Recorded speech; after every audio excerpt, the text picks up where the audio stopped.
Entonces, vamos a ver el funcionamiento para pequeña señal, ¿sí? Funcionamiento para pequeña señal. ¿Por qué pequeña señal? Pues déjeme decirle que estos amplificadores son muy eficientes si la señal que entra acá, la señal que queremos amplificar, es pequeña. ¿Sí? Si no es pequeña, pues no va a ser muy eficiente, te va a entrar ruido. ¿Sí? Se puede notar algo de ruido. Ya les voy a decir por qué. ¿Sí? La idea es que la señal se distorsiona. Si esto es muy grande, la señal se distorsiona. Entonces veamos por qué. Vamos a hacer una gráfica.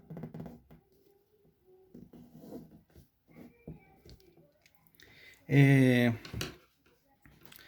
de la corriente de base, perdón, de la corriente de emisor con respecto al voltaje base emisor. Pero este voltaje base emisor va a ser gorrito. ¿Listo? Va a ser una contribución tanto en alterna como en directa. ¿Listo? Y esta corriente que vamos a calcular, la corriente del emisor, pues va a ser una corriente que va a ser una contribución de la corriente en directa y de la corriente en alterna. ¿Listo? Entonces, fíjense lo siguiente. ¿Cómo nosotros habíamos predicho cómo varía la corriente en el emisor con respecto al voltaje base emisor? Acuérdense que nosotros dijimos que esto era igual. En este caso, pues va a ser el gorrito. Si es la corriente del emisor, tiene contribución en alterna y en directa, pero igual es una corriente. Igual algún IS, ¿sí? Algún IS por la exponencial. Esto es una constante, ustedes saben. Por la exponencial del voltaje base emisor, ¿sí? Sobre dividido el voltaje térmico. ¿Sí? Esto es lo que nosotros habíamos deducido del comportamiento de esa corriente. Entonces fíjense que esto es una dependencia exponencial. Entonces es como la del diodo, como nosotros habíamos visto. Entonces esto es así.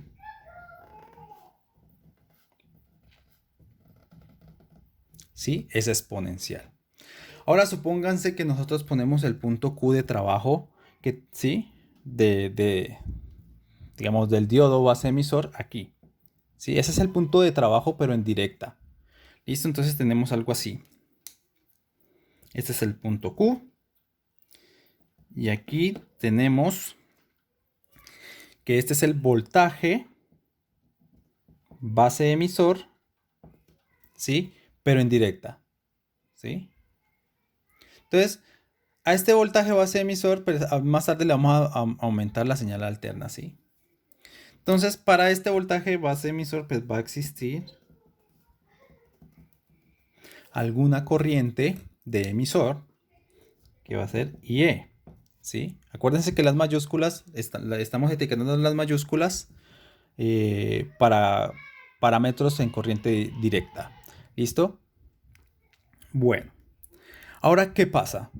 Pasa lo siguiente, si nosotros, por ejemplo, en este caso, el voltaje de emisor, el voltaje de base, pues está fluctuando en el tiempo, ¿sí? Por lo tanto, el voltaje base emisor también va a fluctuar en el tiempo.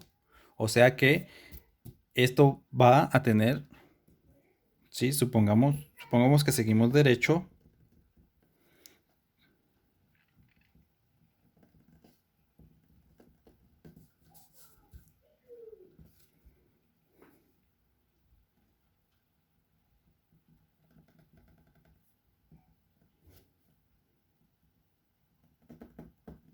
¿Sí? Entonces fíjense que la señal de entrada va a ser algo como así.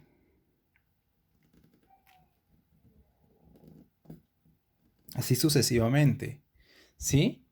Esta va a ser la señal de entrada que va acorde con esto de acá, por ejemplo. Entonces fíjense que cómo se traduce en la corriente. Entonces hagamos la proyección.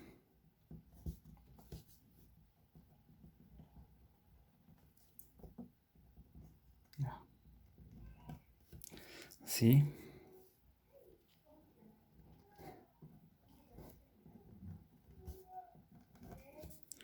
Y extendamos el promedio. ¿Sí?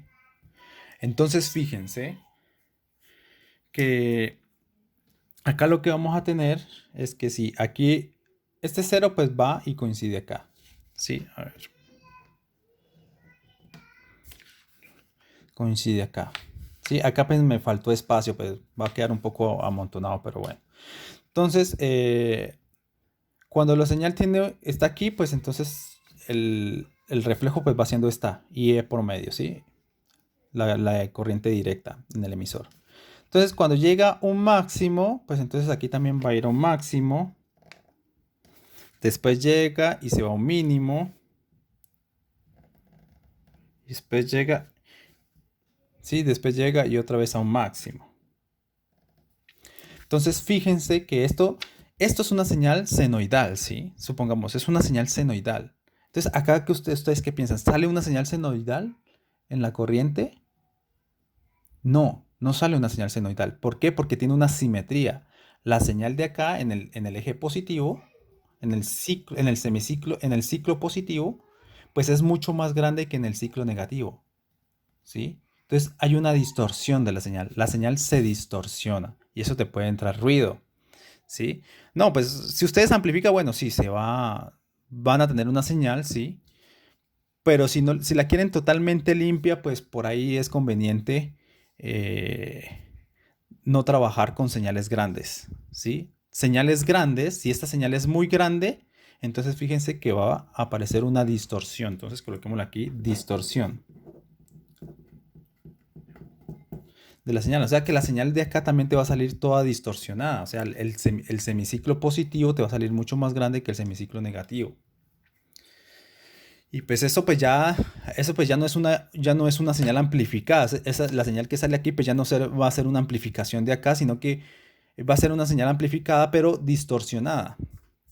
¿Listo? Entonces, lo que se hace en la práctica es que esto sea muy pequeño, ¿sí? De tal forma para disminuir esta distorsión. Entre más pequeño sea esto, este rango que está aquí, entre más pequeño sea este rango, fíjense, esto se parece más a una línea recta. O sea, hay más linealidad. Y si hay más linealidad, entonces lo que voy a tener es linealidad o simetría de la señal de acá, ¿sí? Ya no te va a salir una señal tan distorsionada. O sea, la distorsión ocurre por esta curvatura. Fíjense que acá hay mucha más curvatura que la de acá. Por eso la señal de acá es más grande que la de acá. En cambio, si esto fuera una línea recta, entonces lo que está acá arriba es igual a lo que está acá abajo. Entonces la idea es disminuir la señal de entrada que sea muy pequeña, ¿sí? Para evitar este tipo de distorsión. Entonces por eso, básicamente, pues estos son amplificadores de pequeña señal, digamos, para que funcione 100% bien, digamos, ¿sí? Y no salgan distorsiones, cosas indeseadas. Entonces, ¿cómo podemos aproximar esto a alguna línea recta? ¿Cuál sería el análisis del circuito? Entonces, lo que tenemos que hacer es trabajar con esta ecuación, ¿sí? Entonces, veamos cómo es esa ecuación, ¿sí? Es igual a IS